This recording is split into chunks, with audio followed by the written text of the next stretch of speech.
Deep beneath the streets of one Midwestern city lurks a creepy labyrinth of abandoned tunnels.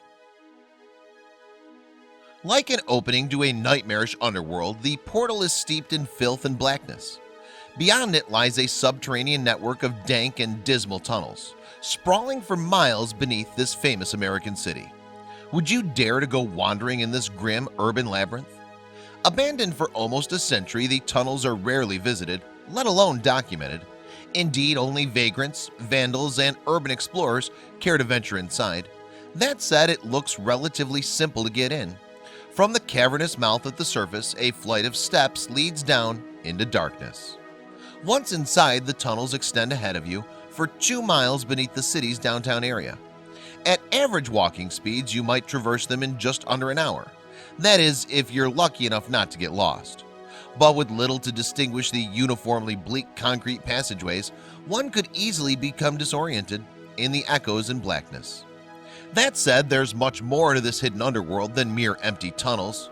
Dispersed throughout the gloomy warren are a number of dilapidated rooms and chambers. Evidently once part of some rambling subterranean facility, they're now largely vacant. However, piles of abandoned building materials, discarded litter, and scrawls of graffiti can still be discerned in the shadows. The tunnels themselves, meanwhile, are far from ruined. Indeed, while swaths of green and black mold appear to evidence water damage, the walls are structurally sound. There are no cracks, no piles of bricks, no crumbling dilapidation. So although this underground maze is largely ignored by the world at the surface, it was certainly built to last. The tunnels, in fact, are located beneath the Midwestern city of Cincinnati, home to more than 2 million people. Perched on the Ohio River in southwestern Ohio, the city has been a permanent feature of the landscape since 1788. But why did municipal authorities build a network of tunnels beneath its surface? The answer to that question lies more than 100 years in the past. Once upon a time, around the turn of the 19th century, Cincinnati was one of the most economically important cities in the United States. Indeed, it was actually on par with New York and Chicago. And in 1888, the introduction of electric streetcar technology heralded a new dawn for mass transit in the city. So in 1916, in an effort to alleviate city center congestion, a plan to convert the obsolete Miami and Erie Canal into a 16-mile-long fast transit loop was approved by Cincinnati voters. Every newspaper in the city is for the loop, announced one advertisement in favor of the project, and practically all the business organizations as well as trade unions. In fact, the proposed 16-mile loop was designed to integrate inter-urban railways with a bold new local subway system. Delayed by the advent of the First World War, construction of Cincinnati's innovative but ultimately doomed subway finally began in 1920. The project cost was $6 million. However, not everything went to plan. For one, post-war inflation saw the cost of construction double. And when engineering mistakes caused the foundations of some buildings at the surface to crack, public support for the loop began to wane. Soon there was political infighting, and the Great Depression only exacerbated problems. In short, there was no more money to complete the system. What's more, as motor vehicles gained popularity, critics of the loop became increasingly vocal, dubbing the system Cincinnati's White Elephant. Ultimately then, the project was abandoned, so today Cincinnati is home to the world's biggest unused subway network. The unfinished system included 7 stations, 3 of them above ground, 4 of them beneath.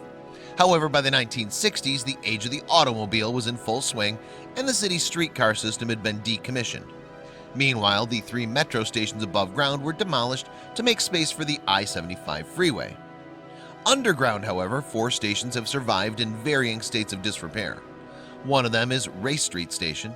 Intended as a central hub for inter-urban trains and trolleys, this was the largest and most important of the underground stops.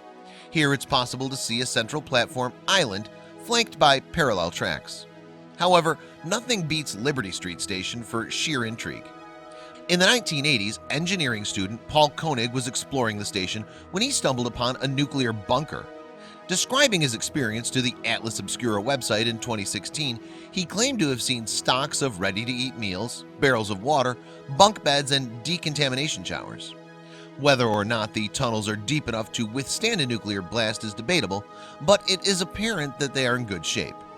In fact, since they're situated beneath a major thoroughfare, the Central Parkway, the city is obligated to maintain them. What's more, they were found to be basically sound in a 2008 study by URS Corporation.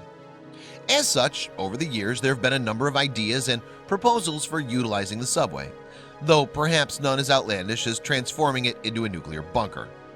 These include using the tunnels as a wine cellar and converting them to a mall and nightclub.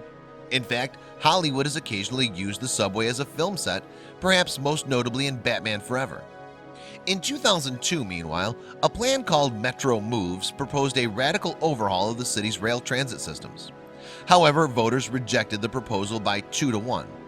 Factors for its failure included a recent half-cent sales tax rise to pay for other public projects, as well as concerted opposition campaigns to the Alternatives to Light Rail Transit Group.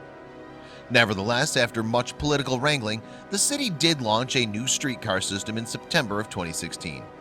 The Cincinnati Bell Connector runs for 3.6 miles on a loop, connecting several downtown sites. This might signal a wider transformation of the city, or it could merely indicate a minor streetcar renaissance.